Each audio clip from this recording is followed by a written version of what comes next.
Hello and welcome back to the channel. I'm going to be doing a video on the Guji Omega today.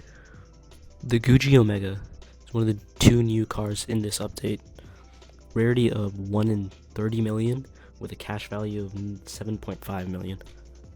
I'm going to be doing another video of the other new car in this update, which is the Giga Charger. That's going to be coming out later.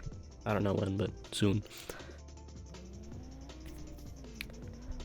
This car is based off the Audi S1 Hunitron, which is based off the great Audi Sport Quattro S1 E2 Pikes Peak from the 80s. This version is driven by the legendary Ken Block in Electricana. I'll try to put a link at the top right. I don't know if it'll work, but we'll see. So in real life, this car is electric, but in the game, for some reason, they gave it an engine. They'll probably fix it soon. This behemoth of a car produces about 670 horsepower, something around there, with two motors from Season 5 of Formula E, one for the front axle and then one for the rear axle.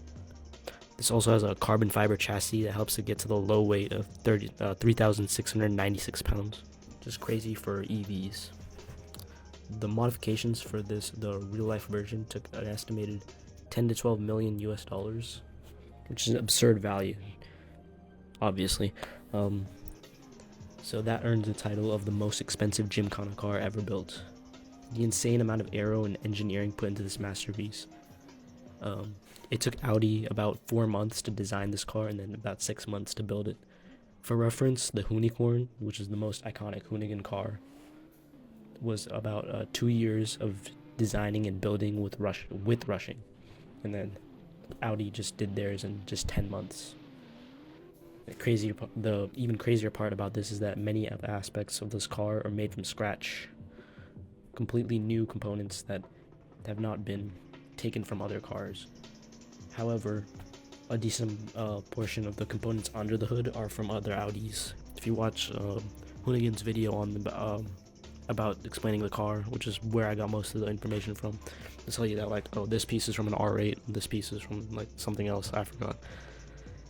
Ken Block, the driver, he says that he loves the sound of turbos and the grunts of V8s, but he wanted to switch it up once and go all electric.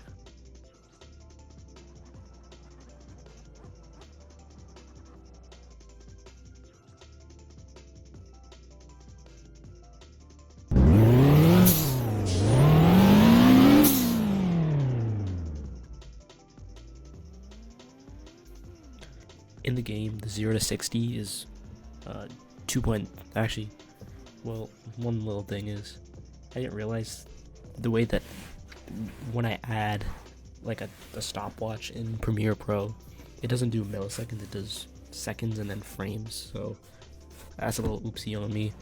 I didn't know that, but so for this car, it's 2 seconds and 3 frames to get to 0 to 60, and then 0 to 100 is 4 seconds and 36 frames. Just barely faster than the GT3 from last video. If you haven't watched it, go check it out after you finish watching this one. Converting it to the electric, as I said before, this car is electric, and in the game it has an engine. Converting to electric and then just like 1 or 2 gears might change the stats a bit. I can't find any information on like what the 0 to 60 or 0 to 100 is, but obviously it's really fast. There's a new long downhill straight on the road that goes around the entire map. They updated the map since my last video, so there's a better place to test for top speeds now. So the GT3 might be, from the last video, might be a little more, but I don't know if I'll test it, but yeah. For the Guji though, the top speed is about 223 miles per hour. For the video and then the clip, it only gets to 222. Just like last time, I was only off by 1 mile per hour, and I wasn't recording back then. Maybe for the next videos, I'll just record every top speed attempt that I do, even if I'm just like testing or actually for recording. But yeah, trust me, bro. This is for the downhill, obviously, so it's a little faster than what it actually can do. So when it's racing around like flat roads, I don't think there's a flat road that's long enough to really test it properly. But I think something around like the low 200s is what I would guess, because I've been driving it around a while. I think that's what it can confidently hit on flat grounds. Alright, now it's time to go to the race. Time trial race. I'll probably do one for every car. I don't know if I'll run out of tracks, but yeah. So, enjoy the time trial.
So that was the time trial. I'm recording this separately, so right now I don't even actually know what the times are. Hopefully they're good. Just a couple things I want to say. The curbs. Please, devs, get rid of the curbs or like do something about them. So many times I was recording, I hit a curb weirdly, the car freaks out, spins out, and just goes into the wall. It's so annoying. Especially because a lot of the cars are like lower, so they just barely have enough clearance to get up the curb. Sometimes the car just completely rolls. Like, it's so annoying. Oh my god. Please, devs, make it so that it's make it so like it's there, but it's not, there's no collision for it, so it still looks like it's coming off from the road, but there's no actual effect on driving. That would be awesome. Alright, yeah. For that reason, the track being really narrow, and also there's no really like, there's nothing to get any, there's no visual markers like the last one where, you know, I was using the tree or the edge of the building or like the road leveling out as the breaking point. This one doesn't really have anything. I always had to look at the speed, so that's why the race isn't as clean as I would like it to be. But yeah, awesome. So thank you for watching. Hopefully you guys enjoyed. Let me know if you liked that little edit for the intro. That took a while to make, so yeah. If it was nice, then I'll do it again. But if it wasn't, then I'll probably just stop doing it because it took too long. Especially with no camera mode. Devs, please add camera mode.